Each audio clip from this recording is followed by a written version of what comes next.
नमस्कार, अनुपम न्यूज़ में आपका हार्दिक स्वागत है। आइए हम जानते हैं दीपावली शब्द की उत्पत्ति। संस्कृत के दो शब्दों दीप अर्थात दिया व आवली अर्थात लाइन या श्रृंखला के मिश्रण से हुई है।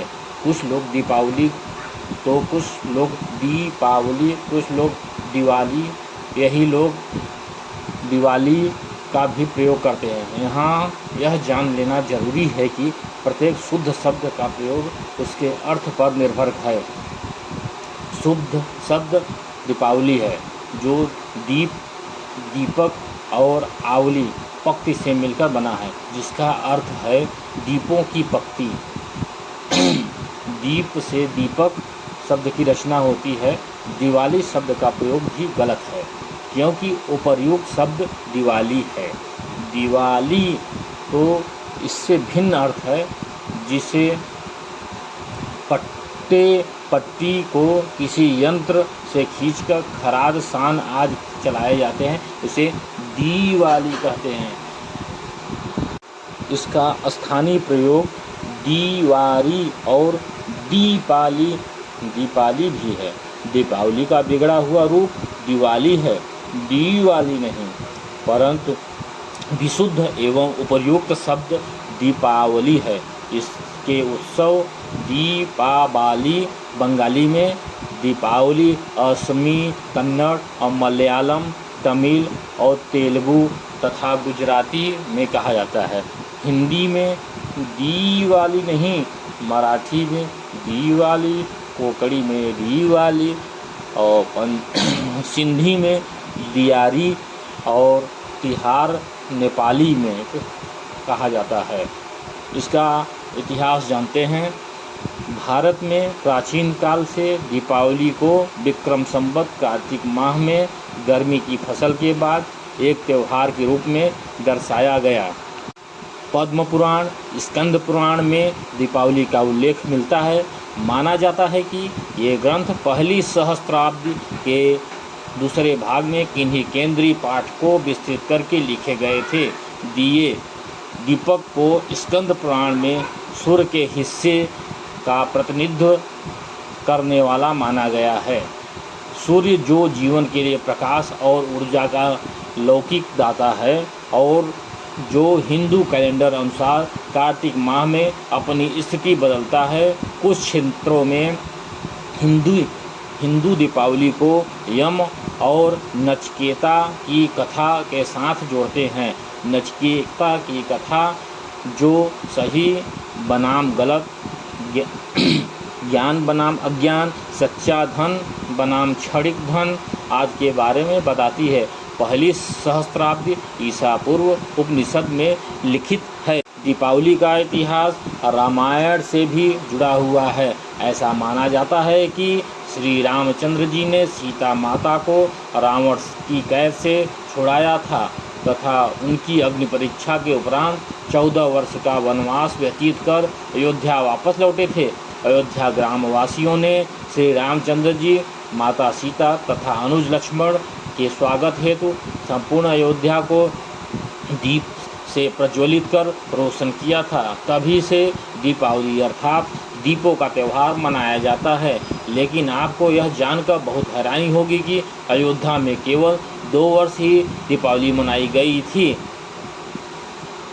यहाँ तक पुराणों में उल्लेख मिलता है कि 7वीं शताब्दी के संस्कृत नाटक नागनंद में राजा हर्ष ने इसे दीप प्रतिपादोत्सव कहा है, जिससे दिए जलाए जाते हैं और नव वर वधू को उपहार दिए जाते हैं। 9वीं शताब्दी में राजशेखर ने काव्य मीमांसा में इसे दीप मालिका कहा है, जिसमें घरों की पुताई की जाती है और तेल के दियों से रात में घरों, सड़कों, बाजारों आदि को सजाया जाता था। फारसी यात्री इतिहासकार अल बेरूनी ने भारत पर अपने 11वीं सदी के संस्मरण में दीपावली को कार्तिक महीने में नए चंद्रमा के दिन पर हिंदुओं द्वारा मनाए जाने वाला त्यौहार कहा है। दीपावली का महत्व जानते हैं। आइए, दीपावली नेपाल और भारत में सबसे सुखद छुट्टियों में से एक है। लोग अपने घरों को साफ कर उन्हें उत्सव के लिए सजाते हैं। नेपालियों के लिए तो यह त्यौहार इसलिए महान है क्योंकि इस दिन नेपाल संवत में नया वर्ष शुरू होता है। दीपावली नेपाल और भारत में सबसे बड़े शॉपिंग सीजन में एक है। इस दौरान लोग कारें, सोने की गहने आदि महंगी वस्तुएं तथा स्वयं अपने परिवार के लिए कपड़े, उपहार, उपकरण, रसोई के बर्तन आदि खरीदारी करते हैं। लोग अपने परिवार के सदस्यों को और दोस्तों को उपहार स्वरूप आमतौर पर मिठाइयाँ व सूखे मेवे देते हैं। इस दिन बच्चे अपने माता पिता और बड़े से अच्छाई और बुराई या प्रकाश और अंधेरे के बीच लड़ाई के बारे में प्राचीन कहानियाँ, कथाओं, मिथकों के बारे में सुनते हैं। इस दौरान लड़कियां और महिलाएं खरीदारी के लिए जाती हैं और फर्श, दरवाजे के पास, रास्तों पर रंगोली और अन्य रचनात्मक पैटर्न बनाती हैं। युवा और वयस्क आतिशबाजी प्रकाश व्यवस्था में एक दूसरे की सहायता करते हैं। क्षेत्रीय आधार पर प्रथाओं में, रीति रिवाजों में बदलाव पाया जाता है। धन और समृद्धि की देवी लक्ष्मी या एक से अधिक देवताओं की पूजा होती है। दीपावली की रात को आतिशबाजी आसमान को रोशन कर देती है। शब्द में बाद में परिवार के सदस्यों और आमंत्रित मित्रगण भोजन और मिठाइयों के साथ रात को दीपावली मनाते हैं। आइए दीपा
निवेश की देवी माना जाता है। दिवाली भारत में सोने गहने की खरीद का सबसे बड़ा सीजन है। मिठाई, कैंडी, आतिशबाजी की खरीद भी इस दौरान चरम सीमा पर रहती है। प्रत्येक वर्ष दीपावली के दौरान 5,000 से अधिक करोड़ के पटाखों की भी खपत होती है। कुछ मान्यता यह भी है कि कार्तिक मास की अमावस्या तिथि को माता लक्ष्मी का जन्म हुआ था, इसीलिए दिवाली के दिन भगवान गणेश और माता लक्ष्मी की पूजा होती है। धार्मिक मान्यताओं के अनुसार इस दिन माँ लक्ष्मी की पूजा करने से सुख, समृद्धि, धन, यश और वैभव सभी की प्राप्ति होती है और भक्तों की सभी कामनाएं पूर्ण हो जाती है। आइए आज की दिवाली का शुभ मुहूर्त जानते हैं।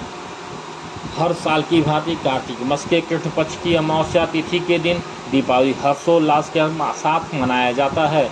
हिंदू पंचांग के अनुसार इस वर्ष अमावस्या तिथि अर्थात 24 अक्टूबर 2022 दिन सोमवार के दिन पड़ रही है, इसलिए दीपावली पर्व भी 24 अक्टूबर के दिन ही मनाया जाएगा। इस दिन लक्ष्मी पूजा का शुभ मुहूर्त 24 अक्टूबर के दिन 8:19 से रात 10:55 तक रहेगा।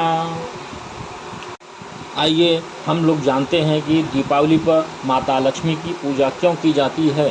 शास्त्रों में इस बात का वर्णन मिलता है कि देवता और असुर समुद्र मंथन कर रहे थे, तब समुद्र मंथन से 14 रत्नों की उत्पत्ति हुई, जिनमें एक माता लक्ष्मी भी थी। मान्यता है कि कार्तिक मास की अमावस्या तिथि को माता लक्ष्मी का जन्म हुआ था, इसीलिए दीपावली के दिन भगवान गणेश और माता लक्ष्मी की पूजा की जाती है। धार्मिक मान्यताओं के अनुसार इस दिन माँ लक्ष्मी की पूजा करने से सुख, समृद्धि, धन, यश और वैभव सभी की प्राप्ति होती है और भक्तों को सभी कामनाएं पूर्ण हो जाती है। दीपावली से दिन छोटी दीपावली क्यों मनाते हैं, आइए इस बारे में हम जानते हैं। शास्त्रों में इस बात का वर्णन मिलता है कि जब नरकासुर नामक राक्षस ने तीनों लोकों में अपने आतंक से हाहाकार मचा दिया था, तब सभी देवी देवता, ऋषि मुनि उनके अत्याचार से परेशान हो गए थे। तब भगवान श्री कृष्ण ने नरकासुर का वध किया था। इसी विजय के उपलक्ष्य में 2 दिन तक खुशियां मनाई गई थी, जिसे नरक चतुर्दशी यानी छोटी दीपावली के रूप में मनाया जाता है। यदि आप चाहते हैं कि आप पर माता लक्ष्मी की कृपा बनी रहे, तो हमारे चैनल अनुपम को लाइक, सब्सक्राइब और शेयर कर माता लक्ष्मी का आशीर्वाद प्राप्त करें।